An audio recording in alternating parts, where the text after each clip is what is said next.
할렐루야. 오늘도 변함없이 하나님의 은혜를 사모하셔서 또 말씀의 자리에 나오신 우리 귀한 성도님들 축복하고 환영합니다. 또 이번 한 주도 하나님 말씀 붙들고 힘들지만 담대하게 또 늘 승리하며 살아가시기를 간절히 축원합니다. 오늘은 11월 16일 화요일입니다. 다 같이 마음 모아서 하나님 앞에 예배드리도록 하겠습니다.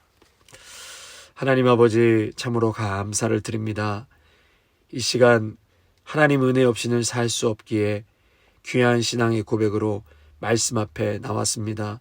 저희 모두에게 생수의 하나님의 시원한 그 가라앉은 심령을 해결하는 하나님의 말씀을 우리 모두에게 부어 주시옵소서. 주신 말씀 붙들고 오늘 하루 이번 한 주간도 모두가 승리하는 복된 삶 되게 하여 주시옵소서.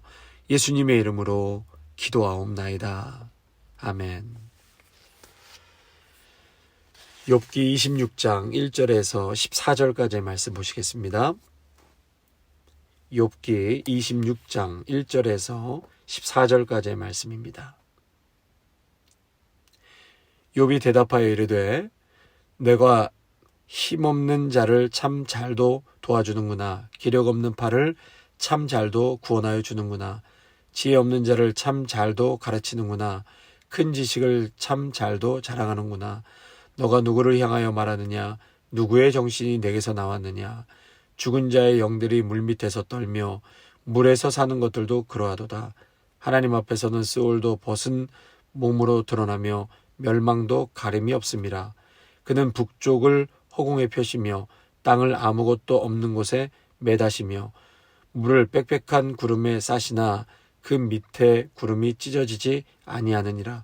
그는 보름달을 가리시고 자기의 구름을 그 위에 펴시며 수면에 경계를 그으시니 빛과 어둠이 함께 끝나는 곳이니라. 그가 꾸짖으신즉 하늘 기둥이 흔들리며 놀라느니라. 그는 능력으로 바다를 잔잔하게 하시며 지혜로 라합을 깨뜨리시며 그의 입김으로 하늘을 맑게 하시고 손으로 날렵한 뱀을 무찌르시나니 보라, 이런 것들은 그의 행사의 단편일 뿐이요 우리가 그에게서 들은 것도 속삭이는 소리일 뿐이니 그의 큰 능력의 우레소리를 누가 능히 헤아리랴. 아멘. 어제 말씀을 잠깐 우리가 한번 좀 살펴볼 필요가 있는데요. 어제 본문은 욥이 이렇게 많은 재앙을 받고 있는데 자신은 그럼에도 불구하고 하나님 앞에 의로운 사람이라는 것을 말하고 있습니다. 그런데 욥의 친구 빌닷이 너는 죄인이다 이렇게 이제 말하는데 여러분 여기까지는 맞습니다. 욥도 하나님 앞에서 죄인이고 욥만 죄인입니까? 그렇게 말하는 빌닷도 하나님 앞에서 죄인이죠. 그런데 빌닷의 시선은 욥이 죄인이라는 것입니다. 그 얘기는 다시 말해서 자신은 너보다 의롭기 때문에 너 같은 고난을 안 당하는 것이고 너는 죄인이기 때문에 이런 고난을 당하는 것이다. 여러분 성경에서는 욥뿐만이 아니라 친구들도 다 똑같은 죄인이라고 말씀하고 있는 것이죠. 여기에 빌닷의 신앙의 문제가 있는 것이죠. 자신은 고난을 안 당했기 때문에 욥보다 좀 더 의인이다. 더 나는 잘 살아왔다. 뭐 이렇게 자신을 평가하고 고난당한 친구를 지금 사실 정죄하고 비판하고 있는 것이죠. 성도 여러분, 우리 모두는 똑같은 죄인입니다. 그것이 바른 성경적인 가르침인 것이에요. 목사는 하나님의 일을 하는 사람이기 때문에 좀 덜 죄인이고 성도는 목사보다 훨씬 더 많은 죄를 짓기 때문에 큰 죄인이다. 여러분 그렇지 않죠? 저나 여러분이나 하나님 앞에서는 똑같은 죄인입니다. 똑같은 죄인입니다. 죄인 중에서도 급수가 있는 것이 아닙니다.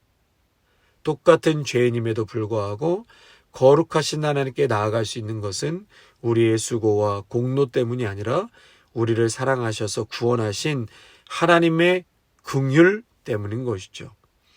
하나님이 우리를 위해서 독생자를 내어주셨기 때문에 우리는 독생자 예수 그리스도의 공로를 의지해서 하나님께 나아갈 수 있습니다. 그래서 어제 25장 6절의 말씀에 벌레 같은 인생, 구더기 같은 하찮은 인생이 욥이라고 지적한 빌닷, 너 자신도 똑같은 인생이었다라는 것을 욥은 말하는 것이고요. 그러나 우리 모든 이러한 인생이었다면 예수님 때문에, 예수님의 그 십자가의 구속의 은혜 때문에 모두가 존귀한 존재로 우리는 완전히 변화되었다는 것을 여러분 믿고 그렇게 인식하고 살아가시기를 바랍니다. 자, 오늘 본문 1절과 2절 말씀을 보시면은요, 욥은 이제 빌닷에게 직접적으로 말합니다. 그러면서 너라고 부르거든요. 그러면 사람이 그렇게 연약하고 비천한 존재라면, 사람이 그렇게 연약하고 비천한 존재라면 그런 사람들을 너는 도운 적이 있는가? 그렇게 묻고 있는 거예요. 너는 하나님의 이름으로 정죄하고 판단만 했지 그렇게 연약하고 비천한 존재를 너 정말 도왔냐? 내가 지금 연약하고 비천한 존재인데 너는 나를 도왔냐?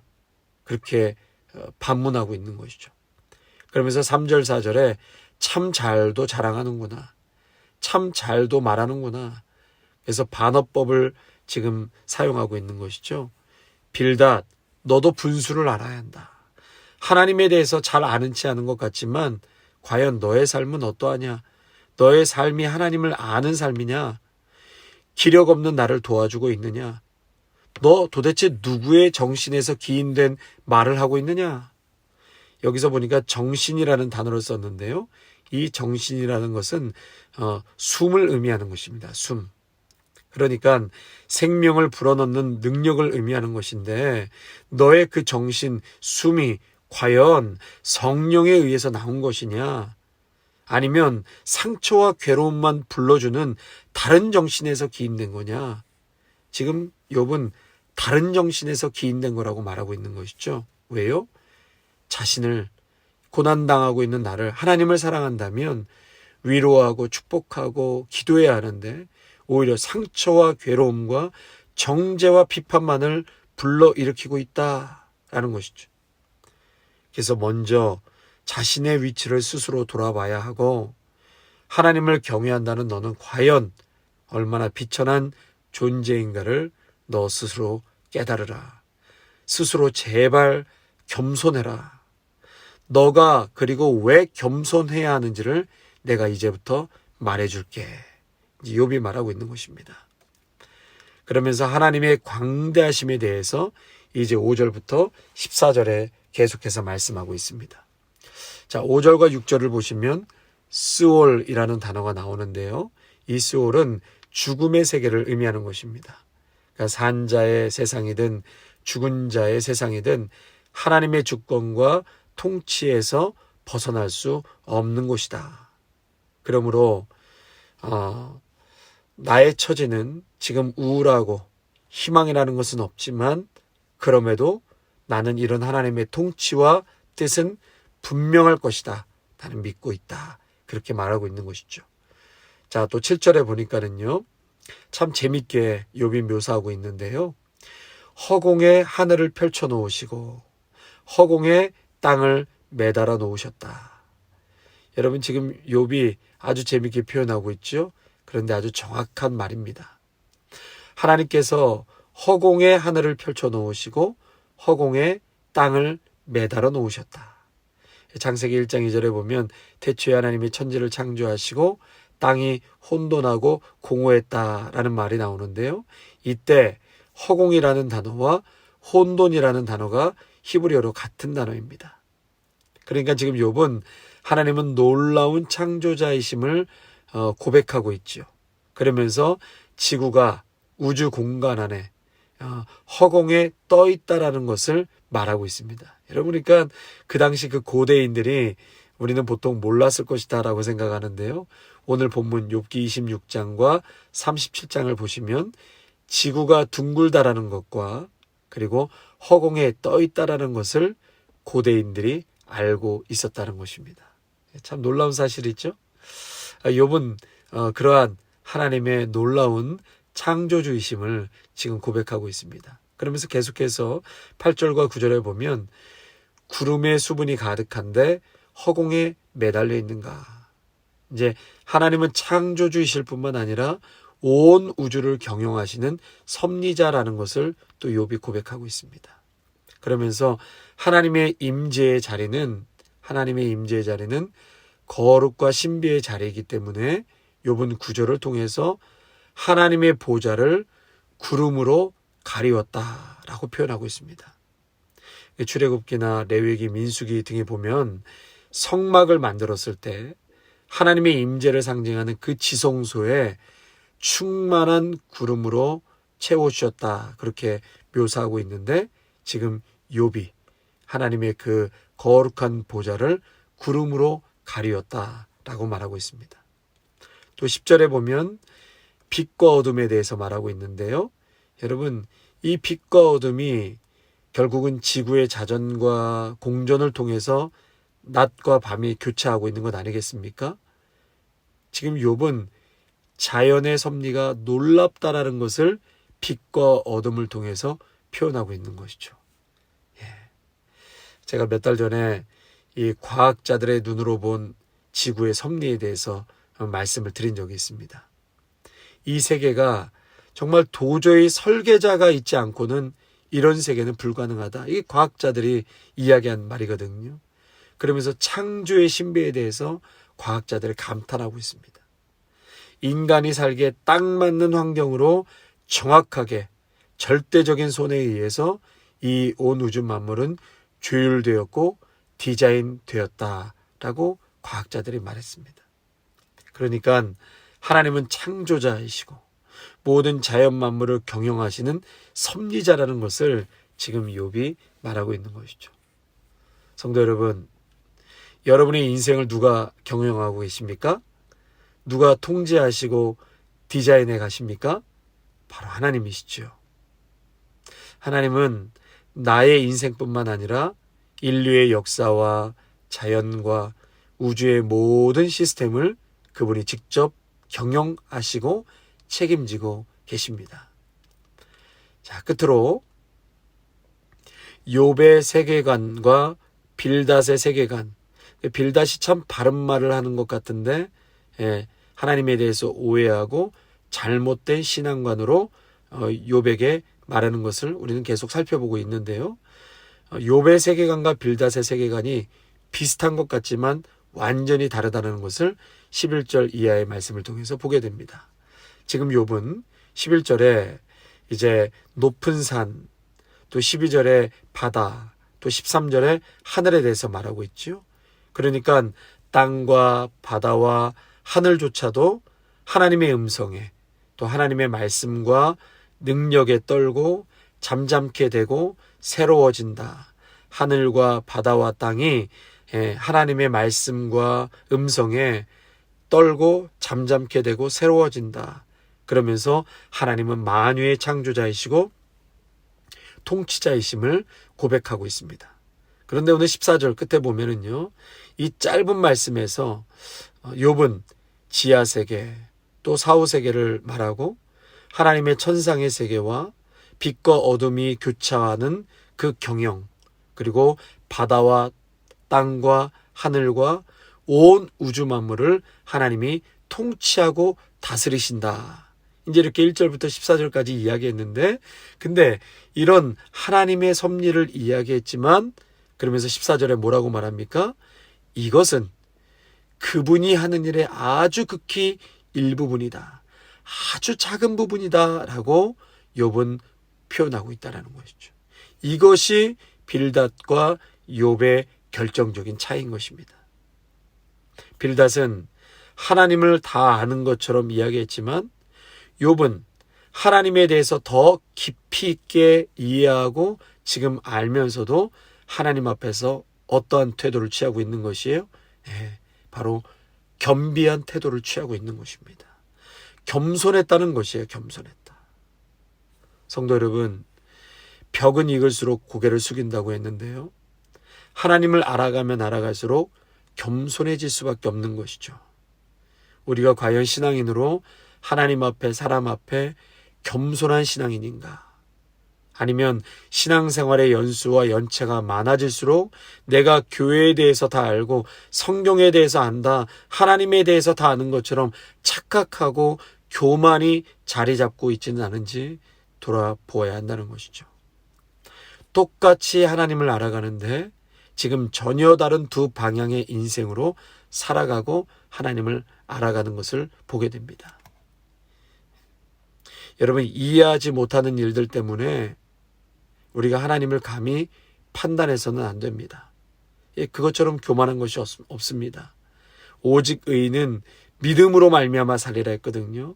믿음으로, 먼저는 믿음이 선행이 돼야 하는 것이죠.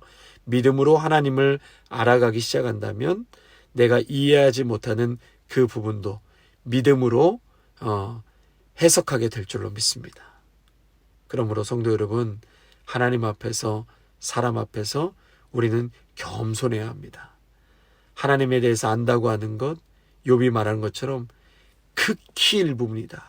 극히 작은 것이다. 라고 말하고 있습니다. 또한 욥은 지금 충분히 우울증이나 어두운 면으로 묵상하고 좌절할 수 있었습니다. 우리의 삶이 힘겨울수록 우울한 감정에 빠져들게 되고 그러면 하나님과도 멀어지게 되는 것이죠. 여러분, 자기 감정이나 상황에 매몰되지 않기를 바랍니다. 모든 것을 다 아시고 모든 상황을 통치하시는 하나님이 오늘도 우리에게 손을 내밀어 주고 계십니다. 그러므로 욥이 그 시선을 자신의 아픔과 고난에 매몰되어 있는 것이 아니라 눈을 들어서 창조주 하나님, 역사와 모든 것을 주관하시는 그 하나님께 그의 마음과 눈을 돌린 것처럼 여러분들도 자꾸 상징적으로라도 하늘을 바라보십시오. 자꾸 하늘을 바라보세요. 밖에 나가시면 땅만 보지 마시고 하늘과 우주 만물을 바라보시면서 창조주 하나님, 통치하시는 하나님을 묵상하면서 그분을 찬양하시기 바랍니다. 그러면 우리의 마음도 넓어지고 또 반드시 하나님께서 우리의 삶에 놀라운 변화와 기적을 베풀어 주실 것입니다. 아멘. 자, 오늘 우리 말씀 생각하시면서요, 찬송가 67장 찬양하시겠습니다. 67장입니다. 영광의 왕께 다 경배하며 그 크신 사랑 늘 찬송하라. 옛부터 영원히 잠방패시니 그 영광의 주를 다 찬송하라. 능력과 은혜 다 찬송하라. 그 옷은 햇빛, 그 집은 궁창, 그 노래 소리로 주노하시고 폭풍의 날개로 달려가신다.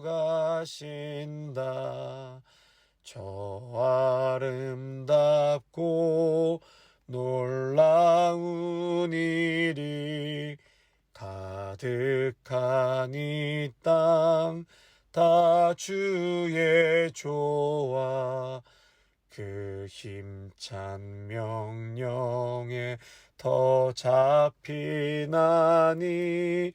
저 푸른 바다는 옷자락이라. 질그릇같이 연약한 인생 주 의지하여 늘 강건하리. 온 백성 지으신 만왕의 신이 그 자비 영원히 변함없어. 우리 4절 한 번 더 찬양합니다. 질그릇같이 연약한 인생 주 의지하여 늘 강건하리. 온 백성 지으신 만왕이시니 그 자비 영원히 변함없어라.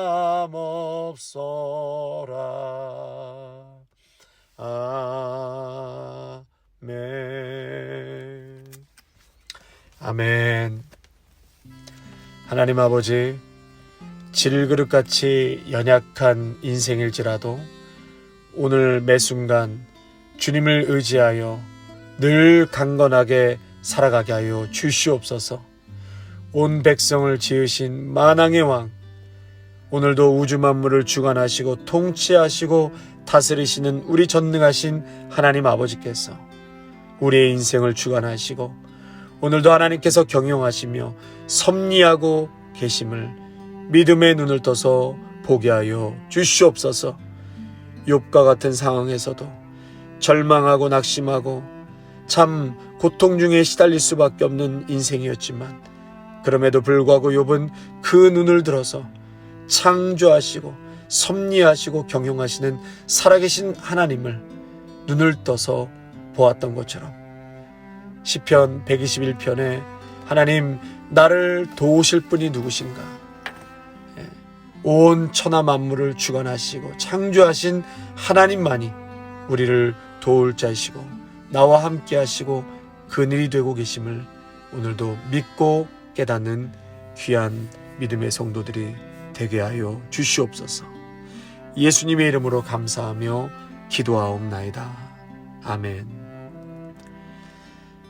이제는 우리 주 예수 그리스도의 은혜와 무한하신 하나님 아버지의 사랑하심과 성령의 기름 부으심이